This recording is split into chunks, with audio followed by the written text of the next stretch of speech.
Hello, welcome to a new week. I'm Amy Groshong-Walls, the president of Thimbleberry Financial and a certified financial planning practitioner. Today I want to talk about long-term medical costs. We all know that long-term medical costs are really expensive. Sometimes we don't really realize how expensive and how much more that means we will need to save for retirement if our plan is to cover these costs ourselves. The website Long-Term Care ACL, which is a website put out by the U.S. Department of Health and Human Services, shares that 70% of 65-year-olds are expected to need help with their care. So that means either a loved one or someone they hire providing some extra help. 20% of those folks are expected to need that care for more than 5 years.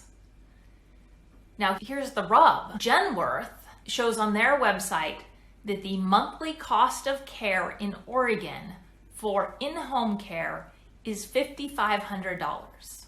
And worst case scenario, nursing home care runs an average of $11,000 monthly in Oregon. When you multiply those numbers by 12, that's a lot of extra spending, and it means a lot of extra saving. Now men, I'm not primarily talking to you, though it is important. Who this impacts most is women. That same website, longtermcareacl.com, shows that women will need care on average for 3.7 years. Men, on the other hand, only need care for 2.2 years. So if you are thinking about how you're going to cover these costs, it's important to not just consider yourself, it's important to consider the other person or people that you make financial decisions with.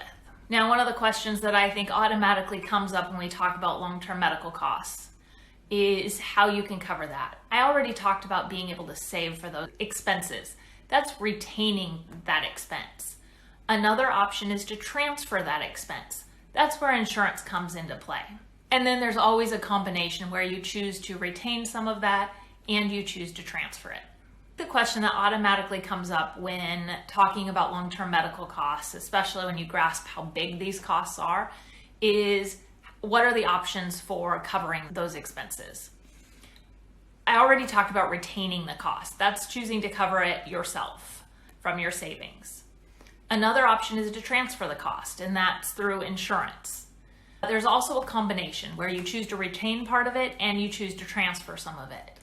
Now, that's a conversation for another day, but I hope that you found it helpful to get an idea of what long-term medical costs may be under our current structure, and that it is an important part of making sure that your retirement plan is sound. If there are topics you'd like me to discuss at a later time, please go ahead and leave me a message in the comments or get a hold of me via our website. And if you want to talk about your personal situation, give us a call or reach me via our website.